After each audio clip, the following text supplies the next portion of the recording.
नमस्कार दोस्तों, मैं भानु प्रताप गोला आपके अपने YouTube चैनल दा भानु पर स्वागत करता हूं।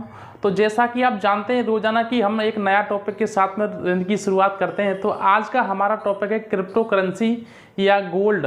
किस में हमें निवेश करना चाहिए, कौन सा बेहतर है निवेश करने के लिए, किस में ज़्यादा सावधानी बरतनी पड़ती है, कौन सा फ्लेक्सिबिलिटी है। तो ये सारी बातें आज हम करने वाले हैं और आज की वीडियो में हम ये भी जानेंगे कि क्रिप्टो करेंसी की ज़रूरत क्यों पड़ी, इसकी शुरुआत कैसे हुई, ये काम कैसे करती है। तो इन सारी बातों की चर्चा आज की वीडियो में हम करने वाले हैं। वीडियो स्टार्ट करने से पहले आपसे एक विनम्र आग्रह है, यदि आप चैनल पर पहली बार आए हैं तो चैनल को सब्सक्राइब करना ना भूलें, जिससे हम कोई भी नया टॉपिक डिस्कस करें तो आपके पास नोटिफिकेशन पहुंच जाए। तो चलिए साथियों, ज़्यादा टाइम वेस्ट ना करते हुए आज के टॉपिक पर आते हैं। जैसा कि आप ऊपर हेडलाइन देख रहे हैं, क्रिप्टो या गोल्ड कौन है बेहतर, यानी कि क्रिप्टो करेंसी अच्छी है या गोल्ड अच्छा है, किस में निवेश हमें करना चाहिए। तो ये सारी जानकारी आज हम करने वाले हैं। लेकिन सबसे पहले हम कुछ आंकड़ों पर ध्यान देंगे। यानी कि अभी अभी दिवाली निकल के गई है, तो दिवाली पर क्या ना क्रिप्टो की और गोल्ड की बहुत ज़्यादा खरीदारी मानी जाती है, क्योंकि आप जानते हैं हिंदुस्तान में दिवाली पर पीली चीज़ खरीदी जाती है, इसको शुभ माना जाता है। गोल्ड पीला होता है। गोल्ड के अलावा और भी धातुएं खरीदी जाती हैं, लेकिन मेन जो गोल्ड है वो सबसे महंगी धातु है, इसलिए जो है गोल्ड से कंपैरिजन किया जाता है। ज़्यादातर लोग गोल्ड में इन्वेस्ट करते हैं, गोल्ड को शुद्ध और अच्छा मानते हैं। तो 19 अक्टूबर 2017 को जो दिवाली थी, उस पर जो बिटकॉइन ने 312% यानी कि 312.5% की वृद्धि हासिल की थी, और गोल्ड की बात करें तो 29.5% की वृद्धि यहाँ पर हासिल की थी। ये अंतर आपको बताएगा कि आपको बिटकॉइन में इन्वेस्ट करना चाहिए कि गोल्ड में निवेश करना चाहिए। फिर ये अंतर तो आप देख लेंगे, लास्ट में आप ये भी जानेंगे कि किस चीज़ में हमको इन्वेस्ट करना अच्छा रहता है। अच्छा यानी कि हाँ, हम अपना पैसा मन करे तब निकाल सकते हैं, कहाँ से आपको सरलता रहेगी, ये सारी बात भी आपको बताएंगे। आगे करते हैं। 6 नवंबर 2018 को जो दिवाली आई, उसको बिटकॉइन ने 196.3% की वृद्धि हासिल की, जबकि गोल्ड ने 36.1% की वृद्धि हासिल की। ठीक है।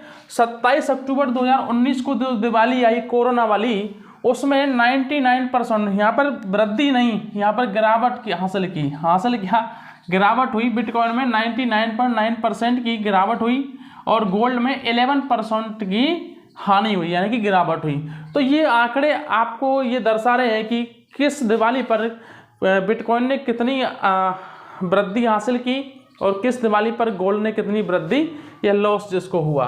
तो अब कुछ चीज़ें हैं जिन पर हमें ध्यान देना चाहिए। कानूनी प्रावधान, पारदर्शिता और सुरक्षा की तरफ से देखें तो गोल्ड में इन्वेस्ट करना सही माना जाता है, क्योंकि भाई साहब गोल्ड में आप इन्वेस्ट करोगे तो आपकी ठगी नहीं हो सकती, आप कानून का सहारा ले सकते हैं। उसमें आपकी पारदर्शिता होती है, आपके हाथ में आप गोल्ड को देख सकते हैं कि कितने कैरेट का है, शुद्ध गोल्ड है या नहीं है, आपके हाथ में होता है। बिटकॉइन जो होता है वो आपके हाथ में नहीं रहता, वो एक डिजिटल मुद्रा है जिसको आप देख नहीं सकते। सुरक्षा की दृष्टि से, यानी कि इन तीनों की दृष्टि से गोल्ड में इन्वेस्ट करना आपके लिए सही माना जाएगा। आप कम पढ़े लिखे हैं तो आप गोल्ड को ही खरीदें, ना कि बिटकॉइन के चक्कर में पड़ जाएं। गोल्ड की तुलना में क्रिप्टो में ज़्यादा उठक पुठक देखी जाती है, यानी कि क्रिप्टो करेंसी कभी तो इसके रेट बहुत बढ़ जाते हैं, कभी बहुत डाउन हो जाते हैं। इसलिए सोने में, यानी कि सोने को खरीदना आपके लिए सही माना जाएगा। गोल्ड, एक चीज़ और देखें, गोल्ड इज ओल्ड, ये तो पुरानी कहावत है ना, गोल्ड इज ओल्ड। गोल्ड एक लंबे समय से इन्वेस्ट करने का साधन बना हुआ आ रहा है, बट की जो क्रिप्टो है वो एक न्यू है, यानी कि अभी अभी आई है, पता नहीं ये लंबे समय तक चलेगी या नहीं चलेगी। तो मेरा मानना यही है कि आप केवल और केवल गोल्ड में इन्वेस्ट करें, ना कि क्रिप्टो करेंसी में इन्वेस्ट करें। ठीक है, वो आपकी मर्जी है, आप अपने तरीके से क्या सोचते हैं। ठीक है, अभी हम बात करेंगे आखिर ये क्रिप्टो करेंसी है क्या, भाई इसकी शुरुआत क्यों हुई, इसकी ज़रूरत क्या पड़ी। तो क्रिप्टो करेंसी मित्रों क्या है, एक डिजिटल करेंसी है, यानी कि डिजिटल मुद्रा है, जिसको ऐसे आप पैसों को हाथ में गिन लेते हैं ना, सोने को हाथ में ले लेते हैं, ऐसे आपको ये हाथ में ना तो लेने को मिलेगी ना देखने को मिलेगी। इसको केवल आप डिजिटल वॉलेट में रख सकते हैं, इसको ना ही आप देख सकते, यानी कि इसको आप हाथ में नहीं ले सकते। ये एक डिजिटल मुद्रा है। जैसे आप पेटीएम का वॉलेट यूज करते हैं ना, जो पैसे आपके पेटीएम के वॉलेट में होते हैं, तो उनको आप देख तो नहीं सकते ना, अरे वैसे देख सकते हो फ़ोन में, लेकिन ऐसे नहीं देख सकते ना हाथ में गिन के। मेरी बात को आप समझ रहे होंगे। तो ऐसे ही जो डिजिटल करेंसी है क्रिप्टो, वो आपको देखने को नहीं मिलती। ठीक है, वो आपके डिजिटल वॉलेट में होती है। अच्छा, ये कार्य कैसे करती है भैया? इसका जो मुख्य कार्य वो है एक कंप्यूटर से दूसरे कंप्यूटर के अंदर पैसे ट्रांसफर करना। और ये किसकी सहायता से होता है भैया? ये होता है ब्लॉकचेन की सहायता से। ये ब्लॉकचेन क्या बीमारी है?